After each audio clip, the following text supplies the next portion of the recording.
everybody, welcome back to Book Hooks. I'm Curren McLean at the Azle Memorial Library, and I've got some nonfiction books for you today, and it's a wide range of topics, so if you don't like one of the books, keep listening because you might like the next one.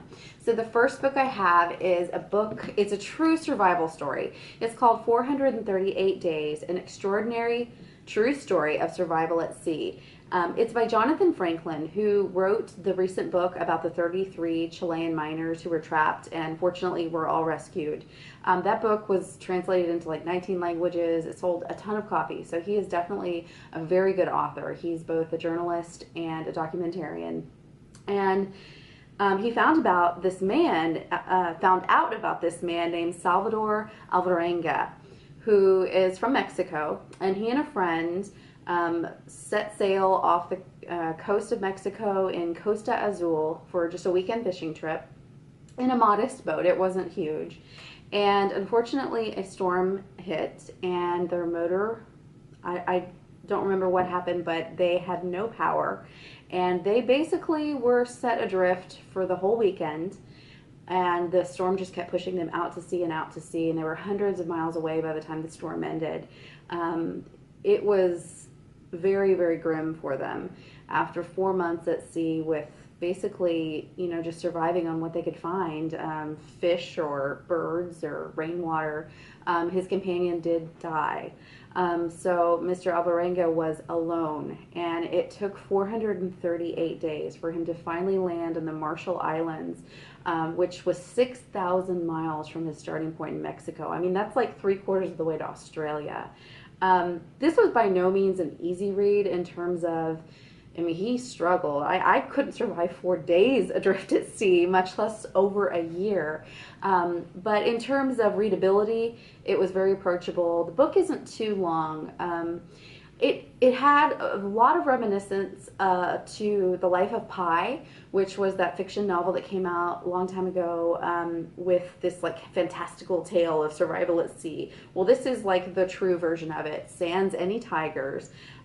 It does have a happy ending, so I'll let you know it's not too grim. He does make it back home. He gets to live with his daughter again, and so there is a happy ending at least.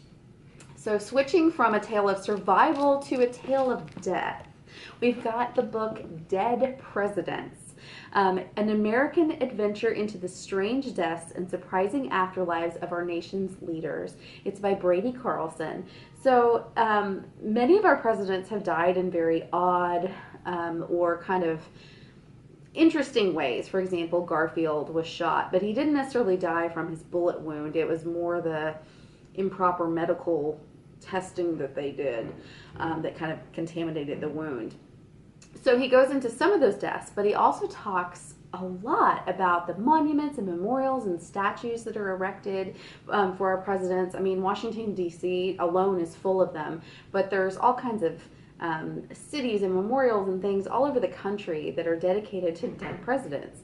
He also talks about some of the funnier sides of things, like the bobbleheads and wax museums, and how the lore and the stories of presidents after they've died really do live on forever. I mean, once you become president, you're pretty much immortal in one way or another. Apparently it's a very funny read as well. I haven't read the full thing yet, but if you're interested in any kind of fun trivia, I think this would be a good book for you. The next book I want to talk about is a little more serious. It's called How to Read the Bible. Now, one of the problems as a librarian that we face is we offer books in our nonfiction collection that range from anything in religion, all religions, from one end of the spectrum where it's scholarly and historical and analyzes things, all the way to the other end where it's more an inspirational, happy, fun, spiritual read. Well, what the author Harvey Cox does, he's a professor of divinity at Harvard University. He wants to combine those two kind of ways of looking at the Bible into helping someone who sees it as a very maybe literal or spiritual or very personal kind of way, and help them see the more scholarly side of it, the historical context, and also help people who look at it and analyze it too much and think, oh, you know, the creationism versus evolution, and get to the nitty gritty and help them see, no, it's still also a spiritual book that you can really get some inspiration from. So he's trying to help bridge the gap. Reviews have been mixed. Some people obviously are very set in how they feel about the Bible, but I think if you have an open mind and want to explore the Bible in a new way, this would be a good book for you. Now, again, I told you my books today range in topics, so I'm flipping all the way to the craft sector for this one. My next book is A to Z of Embroidery Stitches, a complete manual for the beginner through the advanced embroiderer. This book has 140 stitches. It's step-by-step with photos. I don't know how much detail you can see here, but they're basically, it tells you a stitch and gives you each little photo and a short description on how to go step-by-step to complete it. I personally do embroider, but I know when I get project books, sometimes the project looks great, but I have no clue how to actually get to the end product because I don't know the basic skills. So this doesn't give you actual products, it just gives you those stitches that you'll need. This is a really handy reference tool for people who want to begin embroidery or just need something to reference as they do more intricate projects. I've got a fun one here. It's called 1,000 Naked Strangers, a paramedic's wild ride to the edge and back. It's by Kevin Hazard, who was a paramedic in Atlanta for about a decade, from 2004 to 2013, I think. And this book is a whole range of things. It's gotten pretty much every reviewer that reviews books has given it a good review. They've ranged it from calling it thrilling, absorbing, gripping, even funny. Apparently he's, you know, a little lighthearted about some things. But it's also serious at times where he's really telling you what it's like to be there for someone in maybe one of the most scary situations they've faced, where they're literally looking death in the eye or seeing a family member collapse and need medical attention. It's very much something that the average person doesn't experience on a day-to-day basis unless maybe they live in like an ER or work in an ER. So I think it would be very eye-opening to some people.